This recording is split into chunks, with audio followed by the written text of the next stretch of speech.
just glad we have made it. I'm just glad we've made it to this far tonight. I think we're all relieved that Nikki's still here, even after she found out that that one ring is not the one ring to rule them all. First, I just wanted to say thank you to Jay and Peggy to continue to support Nikki even after she chose Tim. I had the pleasure of spending year 1 week in Turks and Caicos with them and their family, and it was great to see Tim fitting in with the fun energy. And I mean, Peggy was out funnying Tim at points, which is really hard to do. Also, they say that women tend to marry guys kind of like their dad. I don't want to be too offensive to Jay here, but there's some similarities besides the height and dark hair. I don't know if you've seen Jay's recent, I guess, advertising campaign for the Depend diaper. It's called Drop Your Pants for Under-Awareness. And it's all these people without pants on and diapers. I don't know if you know this, but Tim's been advocating dropping your pants in public for basically as long as I've known it. Also, thank you to Brian and Ellen. We had a great time last night. They've been like a second set of parents to me for as long as I've known Tim. They've supported us through soccer, they've been Sunday school teachers, everything you could ever ask for, and they bring so much joy to everything they do. I don't know if you guys saw, but at the Rose Bowl newspaper, they were on the front page dancing in the 5th quarter, 3 times on the front page, because I think everyone just wanted to know how much fun everyone was having. They chose Brian and Ellen for that.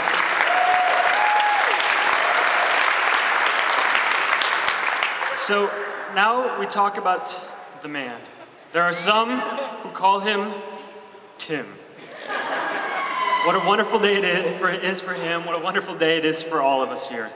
I'm truly honored to be Tim's best man. I've known him since I was born. He was 3 weeks old. And then we grew up together and did everything together. Recently I was talking to Ellen. She said, we used to put you on the floor as babies and you just stare into each other's eyes for hours. And I said, Ellen, that's what we do when we get together now.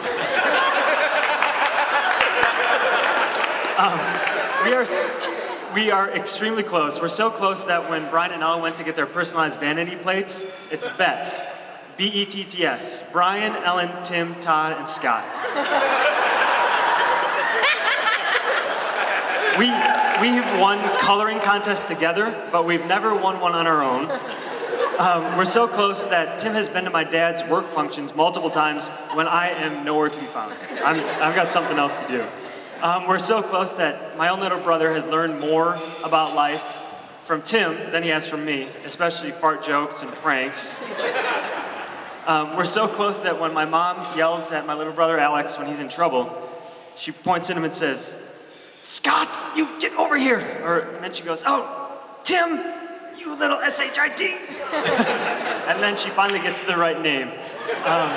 And then finally, we're so close that when Carrie, my wife, met me, it was at a she met us together.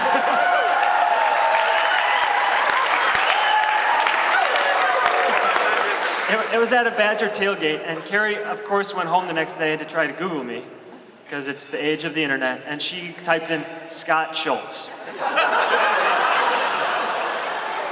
So being close to Tim for 30 years, he has so many amazing traits. I just wanted to go over a couple of them.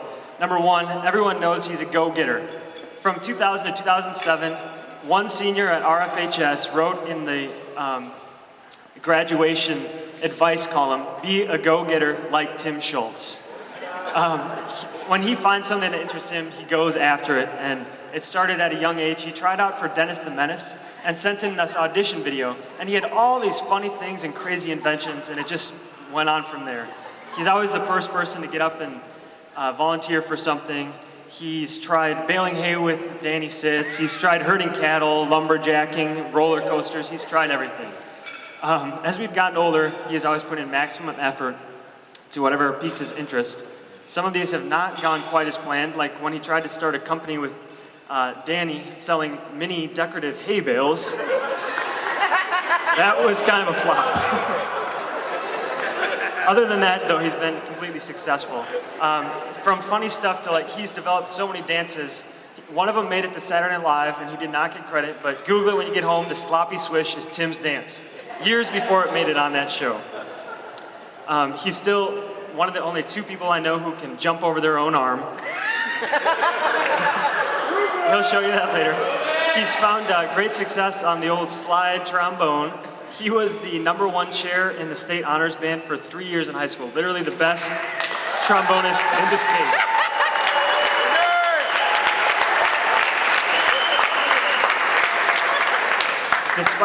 Despite a small frame, he was not quite 5 feet tall and about 95 pounds when he got to high school, but somehow he has been extremely athletic. One is hockey, which started with me and Ellen sitting in the crowd cheering him on, and mostly it was, "Oh, Timmy, don't break your collarbone!" But once he got bigger, he became a prolific scorer, and this winter he led his league in Chicago in scoring on the undefeated team. I don't know if the Blackhawks have taken notice yet. It's been quite impressive. And then, of course, we have golf. Last week, Tim was inducted into the Hall of Fame at River Falls High School, which very few people have done. Along with a couple other guys here, Andy and Tyler. So that's an amazing feat for the state championship. And that's not, I mean, he has been on the golf course chipping and putting, and we spent every single night there in the summer. It's a lot of hard work to get into that.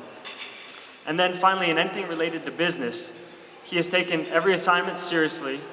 In college, every assignment was a new marketing plan, or he'd take it and start a new business. It was not just a paper that most people write.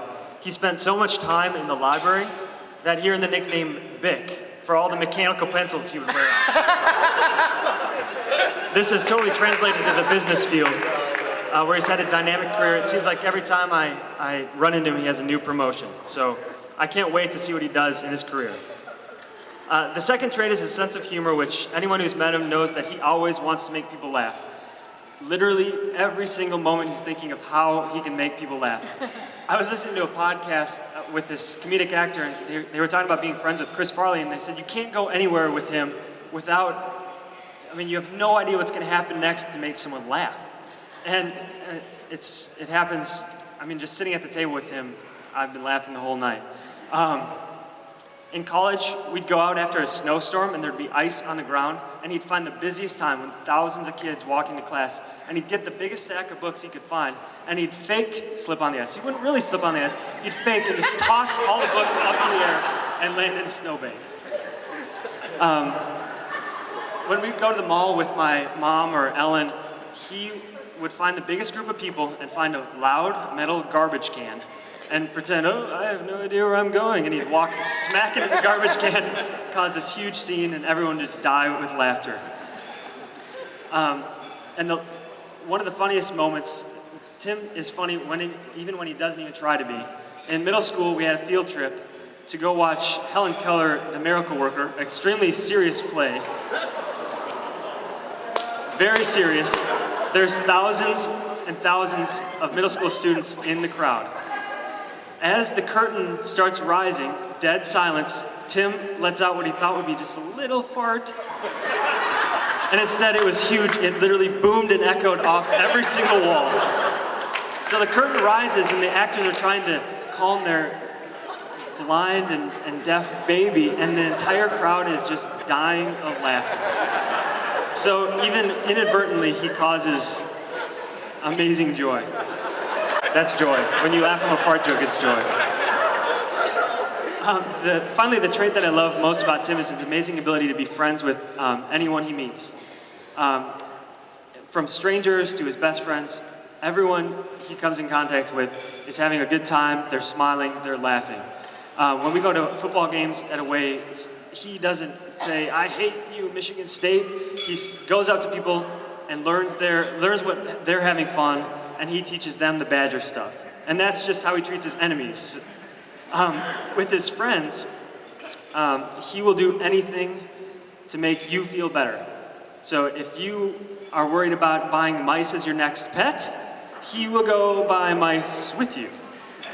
If you're gonna go get a job in Chicago, he'll go to Chicago and get the same job.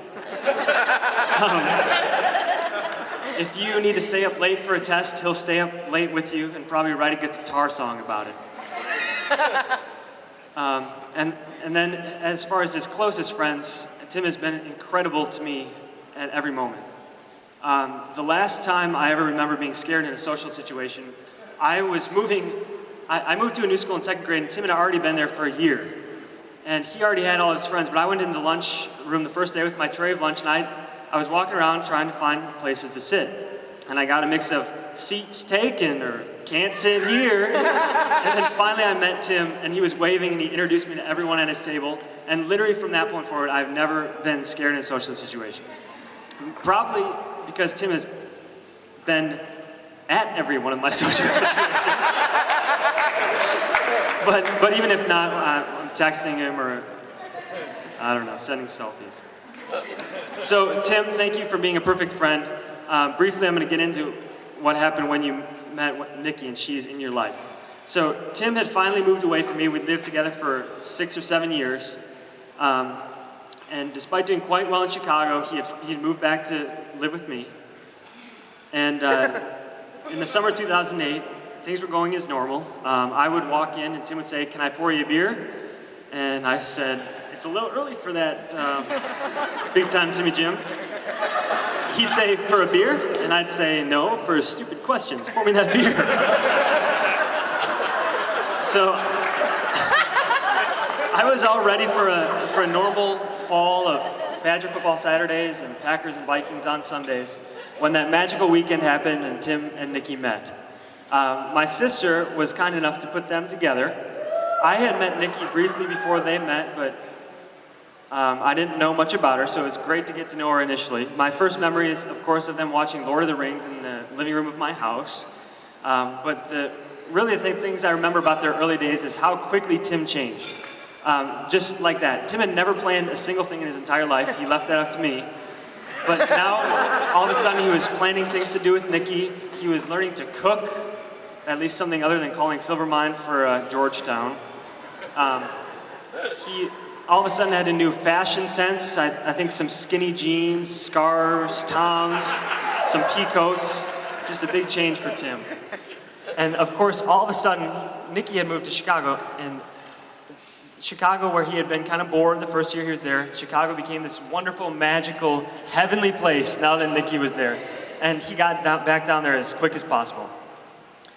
So in their first days together, one phrase came to mind, and it was opposites attract. And that phrase has no bearing on Tim and Nikki whatsoever. They are very similar. Nikki is also a go-getter. She has a great sense of humor, always trying to one-up Tim. And she is also an incredible friend that makes everyone happy when we're around you. So despite their similarities, their differences complement each other, and there isn't a couple that exists that you'd rather be around if you enjoy things like laughter, fun, and excitement, which I think everyone does. So this is why I jumped for joy last January when I got the news of the engagement. Nikki had finally passed the brat theory. For those of you who have not heard it, the brat theory is when, in Wisconsin, if a girl will eat a brat with you, even if it's chicken or turkey, she is a keeper. And Tim and Nikki met at a bar called Brats and were engaged at a bar called Brats. So I think that's like a triple play of Wisconsin lore. So now that they are locked together for life, I look forward to years and years, nay, decades and decades of Tiki. I even look forward to possible future children, even if it will be creepy when Nikki calls them my preciouses.